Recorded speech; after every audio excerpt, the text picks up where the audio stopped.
to the Gore Guide, where we're on a journey to compile the definitive guide to gore and splatter films. Today we'll be taking a look at The Beyond. Or for those of you that know it by its original title... E tu vivrai nel terrore, l'aldilà.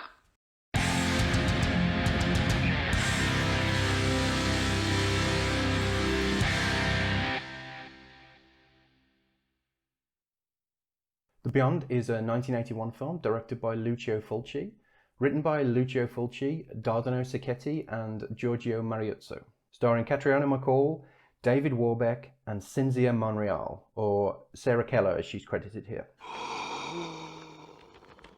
So let's get this out of the way right now. I love Lucio Fulci films.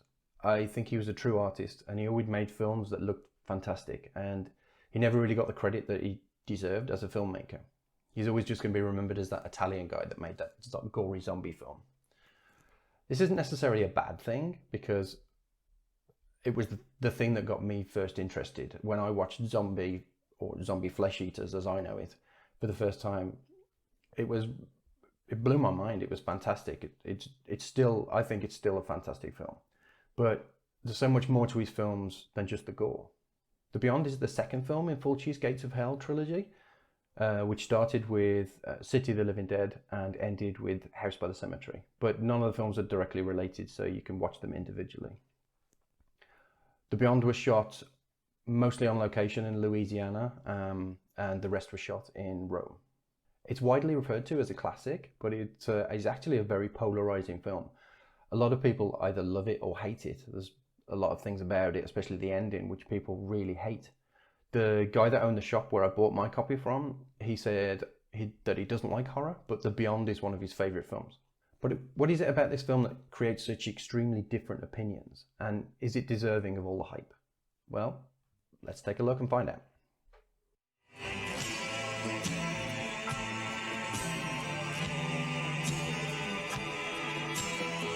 In 1927, the Seven Doors Hotel in Louisiana was the scene of a horrific murder. Almost 80 years later, Liza inherits it and moves from New York to renovate. Strange incidents and nasty accidents start happening pretty soon after she gets there, and with the help of a local doctor, she discovers that the hotel is actually one of the 7 gateways to hell. Woe be unto him who opens one of the 7 gateways to hell, because through that gateway, evil will invade the world. This film looks and sounds amazing. Every scene is beautifully framed and shot, the locations look great, and the lighting is used fantastically, creating shadows and atmosphere, while also obviously making everything visible, but not too overbearing. Everything just looks great, and the restoration to the Blu-ray obviously helps tremendously.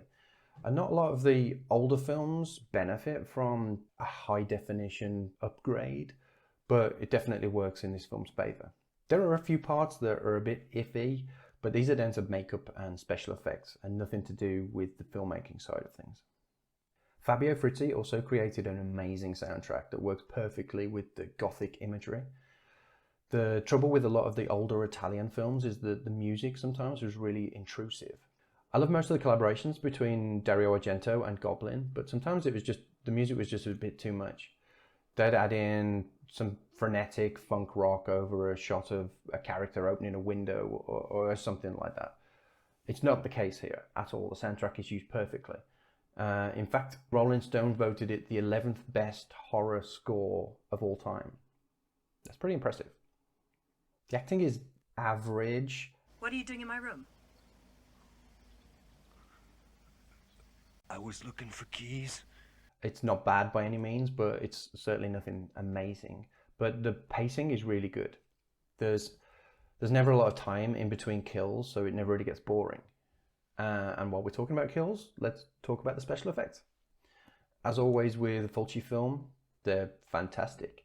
There isn't an overload of blood and gore, but it always feels like there is, because the camera lingers on each graphic death for so long that the excessive use of blood isn't necessary.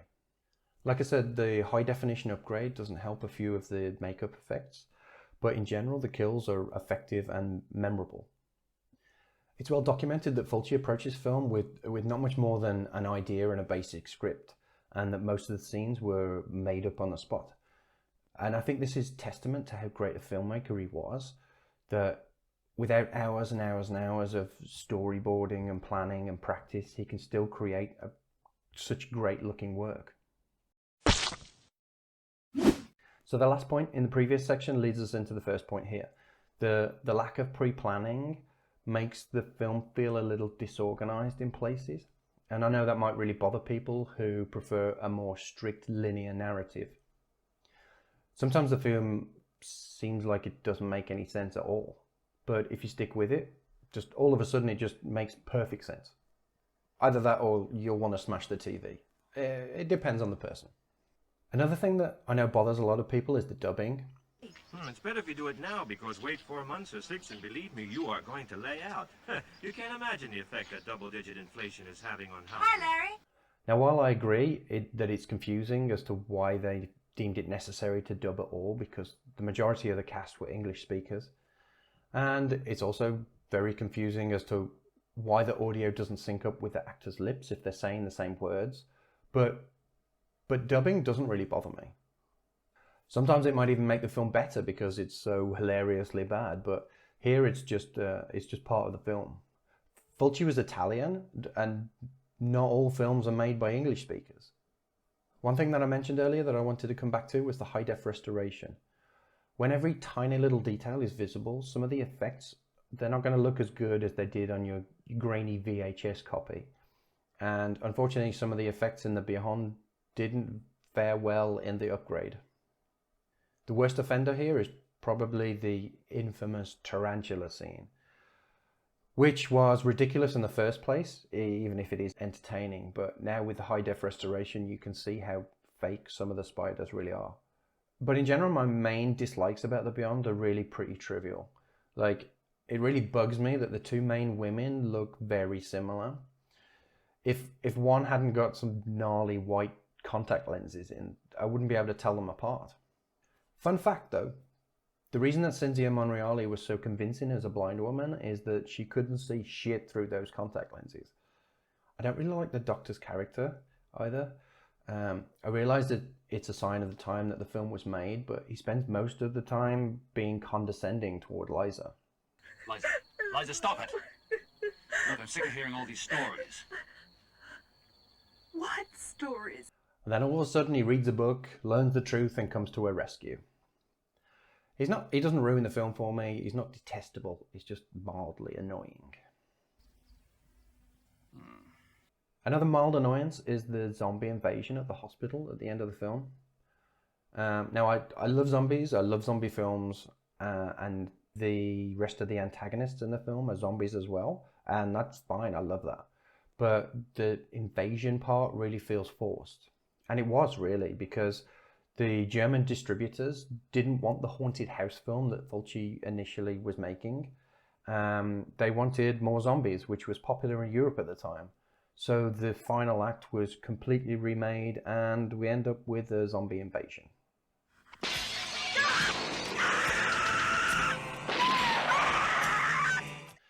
It's not bad, it's just not, it wasn't needed. And while we're talking about the zombie invasion, we'll just go back to the Doctor again for my final point. My main grievance with The Beyond, and again it's a trivial point, but the thing that bugs me the most about this film is that the fucking Doctor can't figure out to shoot the zombies in the head. He gets this whole 2 in the body, 1 in the head pattern going, and he doesn't figure out that he could just cut out the first 2 bullets. In fact, the only time he does go for the headshot straight away is when the little girl attacks Liza, and then he's all, fuck this bitch, I've wanted to kill her since the moment I saw her.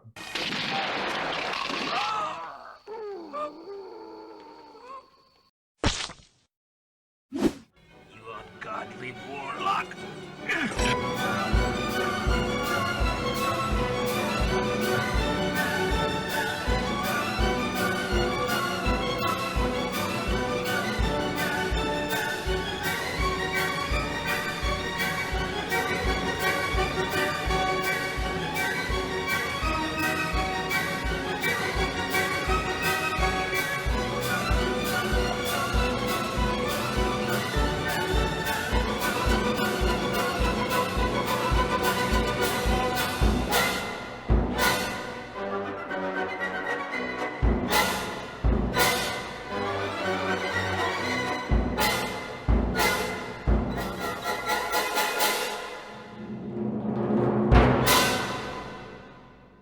My personal favourite death in The Beyond is when Jill, the little girl, when her mom is lying unconscious on the floor and the jar of acid tips over and spills onto her face.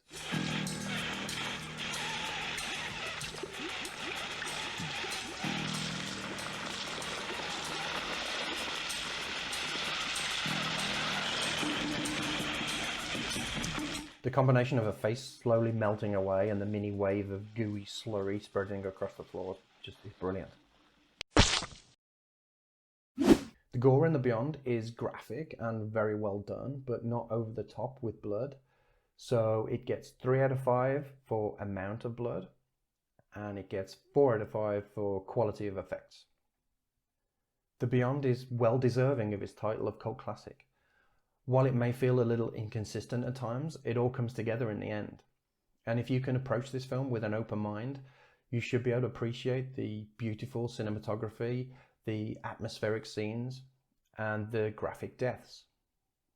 While Zombie Flesh Eaters will always be the #1 Fulci film for me personally, The Beyond is a close second. So it gets 5 out of 5 stars. Join me next time when we will begin to take a look at the Wrong Turn franchise, starting obviously with the original. In the meantime, take a look at my list of films on Letterboxd. The link will be in the description below. Leave any comments if you have any opinions about the film The Beyond, or if you have any recommendations or requests. Don't forget to like the video, subscribe, and click on the bell to keep up to date with new content. Thanks for watching, and until next video, have a bloody good time.